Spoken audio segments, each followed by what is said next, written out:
നമ്മൾ രാവിലെ എഴുന്നേൽക്കുന്നത് മുതൽ ഫോണിൽ കാണുന്നതും കേൾക്കുന്നതും വാങ്ങുന്നതും ഒക്കെ തീരുമാനിക്കുന്നത് ഇപ്പോൾ നിർമ്മിത ബുദ്ധി അഥവാ AI ആണ്. എന്നാൽ ഈ AI നമ്മളെ വഴിതെറ്റിച്ചാലോ, നമ്മുടെ ഡാറ്റ മോഷ്ടിച്ചാലോ ഇതിനൊക്കെ ഒരു കടിഞ്ഞാണിടാൻ കേന്ദ്ര സർക്കാർ പുതിയ AI ഗവേണൻസ് ഗൈഡ് ലൈൻസ് പുറത്തിറക്കിയിരിക്കുകയാണ്. സാധാരണക്കാരായ നമ്മളെ ഇത് എങ്ങനെ ബാധിക്കും? പ്രധാനപ്പെട്ട 5 കാര്യങ്ങൾ നമുക്ക് നോക്കാം. സുതാര്യത. ഇനി ആപ്പുകൾക്ക് രഹസ്യങ്ങൾ സൂക്ഷിക്കാൻ കഴിയില്ല. ഉദാഹരണത്തിന് ഒരു ബാങ്ക് ആപ്പ് നിങ്ങൾക്ക് ലോൺ നിഷേധിച്ചാലോ അല്ലെങ്കിൽ ഷോപ്പിംഗ് സൈറ്റ് ഒരു സാധനം നിങ്ങൾക്ക് സജസ്റ്റ് ചെയ്താലോ അത് എന്തുകൊണ്ട് എന്ന് അവർ വ്യക്തമായി പറയണം. അൽഗോരിതത്തിന്റെ ഉള്ളുകള്ളികൾ ഉപഭോക്താവിനെ അറിയിച്ചിരിക്കണം എന്നാണ് പുതിയ നിയമം. ഡീപ് ഫേക്കിന് പൂട്ടിടും. ഡീപ് ഫേക്കുകളാണ് ഇന്നത്തെ പ്രധാന വില്ലൻ. ഇനി മുതൽ AI ഉപയോഗിച്ച് നിർമ്മിക്കുന്ന ഫോട്ടോകൾക്കും വീഡിയോകൾക്കും പ്രത്യേക വാട്ടർമാർക്ക് അല്ലെങ്കിൽ ലേബൽ നിർബന്ധമാക്കിയേക്കും.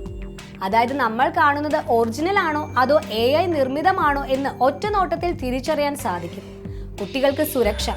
കുട്ടികളെ സ്ക്രീനിൽ പിടിച്ചിരുത്തുന്ന തരം അട്രാക്റ്റീവായ അൽഗോരിതങ്ങൾക്ക് നിയന്ത്രണം വരും.